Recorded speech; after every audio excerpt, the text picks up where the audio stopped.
that's a good segue to our Action Network luck rankings. Our analyst grade teams using what's called luck percentage, which is the difference between expected and actual win percentage. Unlucky teams are often undervalued when there's a large luck disparity between them and their opponents. There's the explainer. Here's our guest, Nick Giffen. Nick, we haven't had a lot of change to the Action Network luck rankings, but we have a new number one this week. Why don't you dive into who the luckiest teams are in the NFL? And one of them, not number one, but one of the top luckiest teams is from the NFC South.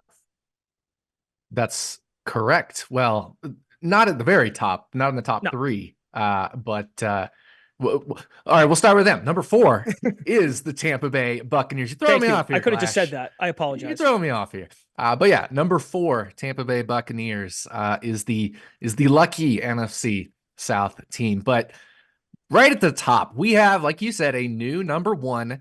Literally for the first time all year, the state of Pennsylvania does not claim the top spot, either Pittsburgh or Philadelphia.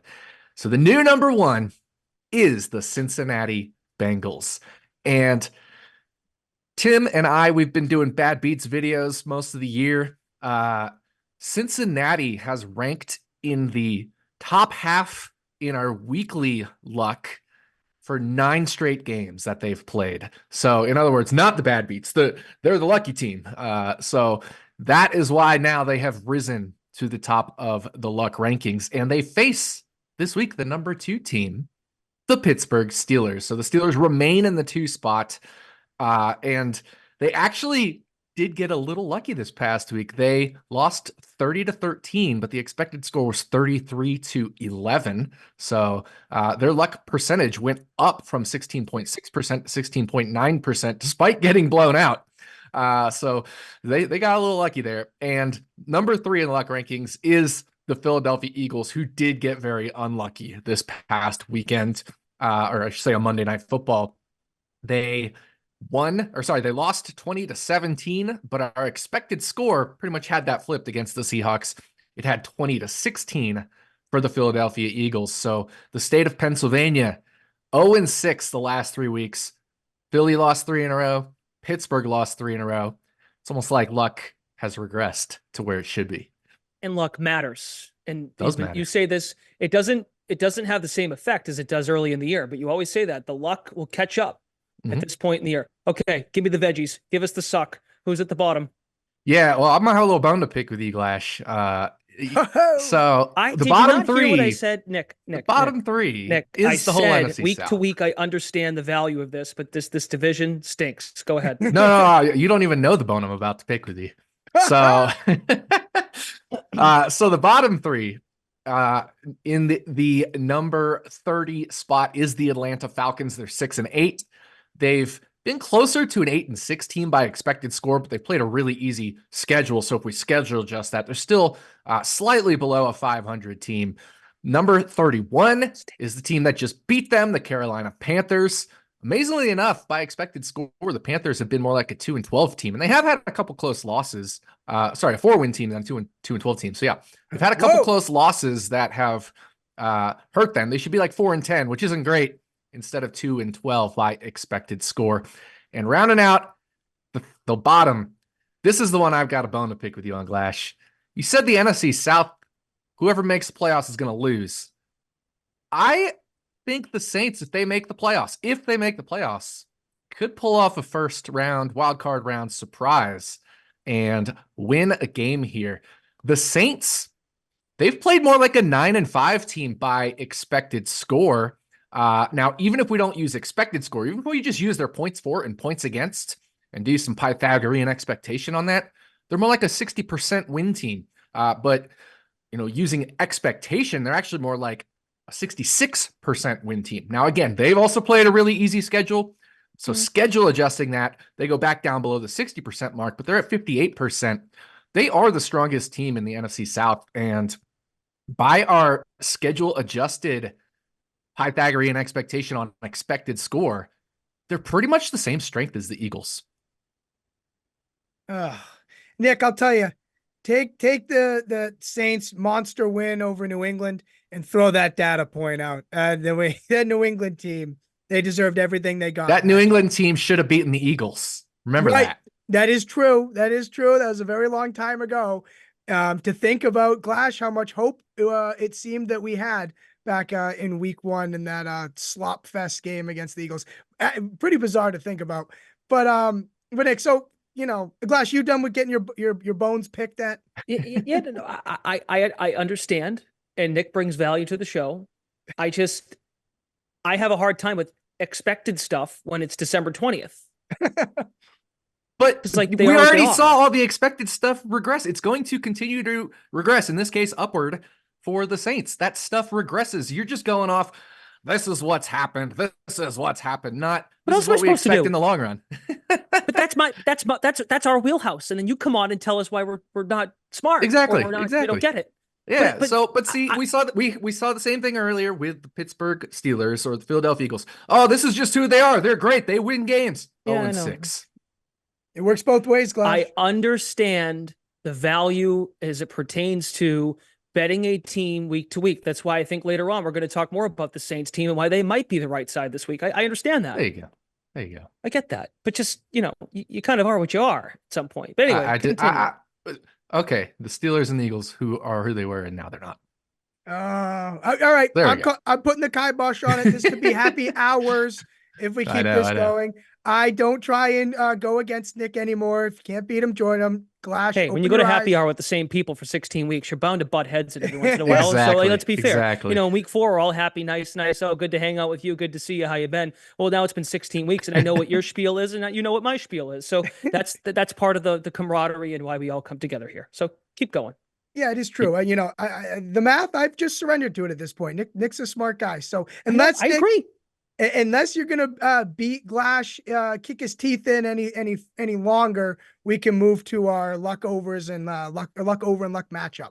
Plus, the Saints will probably have home field because the only way they make the playoffs is they win the division. So they're going to be like the Marshawn Lynch. Factor. They're going to be like the Marshawn Lynch Seahawks way back when they beat the Saints. Anyway, let's go to that luck over. We got to move along here. Yeah, back to your corners, everyone. Yeah, exactly. But no, so we did mention number 1 and number 2 in the luck rankings are playing each other, the Steelers and Bengals. That game is a luck over. So this game has a luck total of plus 5.01, which is 0.01 above our 5 or more threshold for a luck total to be a luck over after week 11. And luck overs after week 11 are 35, 18, and 1. That's 65.7% to the over, including 5 and 1 this year. So if you've been tailing the luck overs this year, been doing great. However, the one loss, I should say, of the 5 and 1 was when these two teams played each other in week 12. That was a luck over, and it went under. But now we've got a quarterback change. We got, Mason Rudolph, who I almost said Kyle Rudolph, Mason Rudolph, who's going to be dishing out touchdown presents to his teammates here in this luck over. But this total has dropped from 40 on Sunday down to 37 now. 85% of the money's on the under. So if this pushes below that key number of 37, if it's 36.5, I'm taking it. So I'm not waiting until kickoff. Maybe it goes down to 36 or 35.5. That would be crazy. But if it hits 36.5, I'm taking it because 37 is a key enough number. And we've seen the luck overs trend work out really well. No luck overs, you can't lie. The numbers don't lie, but it's a game that usually smells. It's usually hard to look at, and probably why value ends up being there, Nick. All right. How about the Falcons and the Colts? The Falcons new back and forth quarterbacks. I will say, Nick, I'm getting sick of talking about the Falcons being unlucky. It is just their quarterback situation. Yeah, I'm sorry. The turnovers like within the 5-yard line or so are getting hard. That Tampa game. Oh my gosh. My gosh. Maybe the quarterback change is what they need to alleviate that. But yeah, this one is a luck game. This is the Falcons being the unlucky team, of course, with a luck difference of 24 and a luck gap of 24.6%. So it doesn't quite meet that 30% threshold, which has some monster splits. Instead, it just meets the 24 or more difference. So unlucky teams in games with luck difference of at least 24 are 56, 37, and 4, which is 60% against the spread over the last 6 years. However, if that team is a home team, It's just 28, 24, and 2, which is only 53.7%. It's basically like 1% edge versus a minus 110 line. So not really a strong trend there if the team is a home team, which of course Atlanta is this week.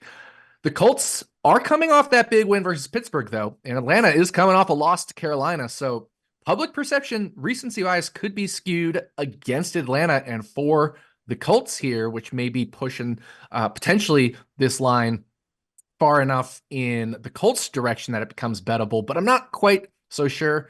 This line opened with Atlanta as an underdog, I think it was on Sunday, and now Atlanta's the favorite. There's some negative trends there if you bet on a team that crosses from an underdog to a favorite and you bet them when they're a favorite.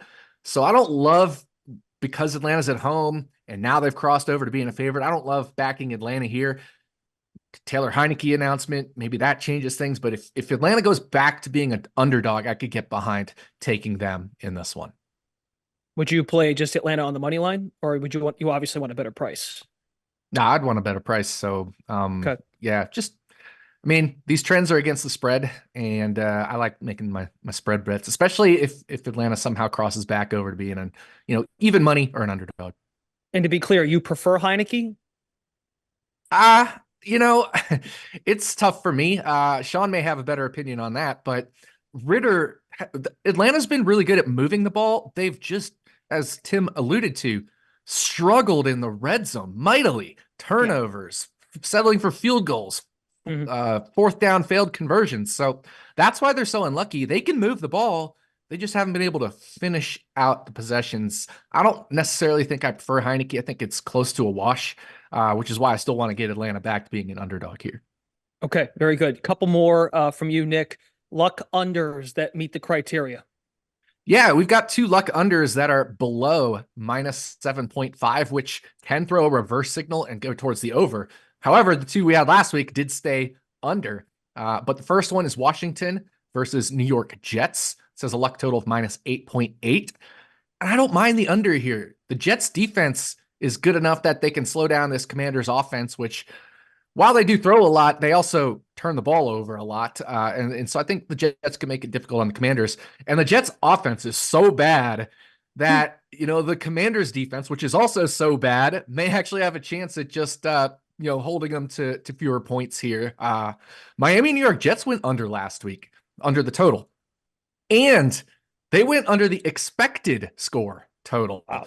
So even though it was 30-0, the expected score was only 26-0 for Miami. Yes, the Jets' expected score was a bagel, 0. That's how bad they were against Miami. Now, I do think this is a spot we could look at taking the under, but again, we always want to be price sensitive on the totals. And then the last one we have, I'm kind of staying away from this one. It does involve Miami. That's the Miami-Dallas game. This has a luck total of minus 9.8. But I think this is the one that falls more into reverse signal territory. We got 2 high-powered offenses that are going to be tough to stop. We could see a total shootout here between Dak Prescott, Tua Tagovailoa. It's going to be potentially a high-powered offensive shootout. So this is one where the luck total of minus 9.8 may fall into that reverse signal territory. Okay. Yeah, Nick, just to say, I find it interesting that we talked about this reverse signal where, it's outside of the sweet spot. I think it was 7 and 5 for the luck total. So it must feel difficult for you to say, you know what, I'm going to go reverse, especially on that Jets Commanders game.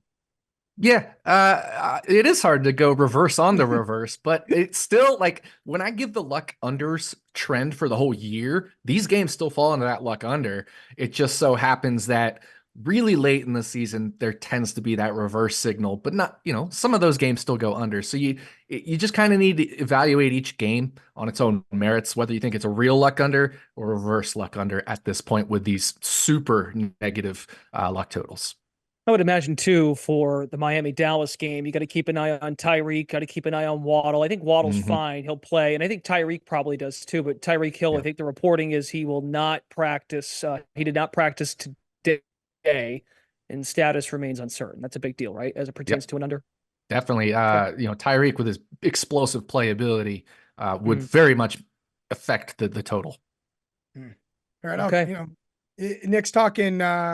We talk luck overs, luck unders, and then we add another element here. Real luck. Is this real luck? So that's Yeah. it might be too much luck for me to comprehend. That's a lot, but you do do a Exactly. good job, and I will say you're a good sport letting us beat on you a little bit Absolutely. here because the scoreboard says usually we're wrong.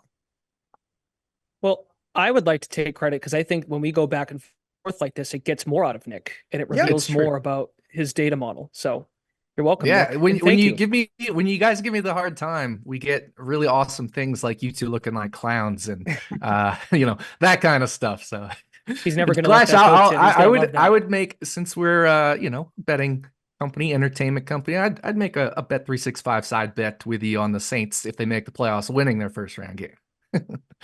Oh, winning outright. Oh, okay. Winning their first round game, the wild card round. Nick probably has a dartboard with Tim and I's heads. Probably mine's bigger, and he just throws darts at it when he gets off his segment. That's right. Nick Giffen, you have a wonderful holiday season. You guys and as well. We'll talk to you next week. Thanks for the time.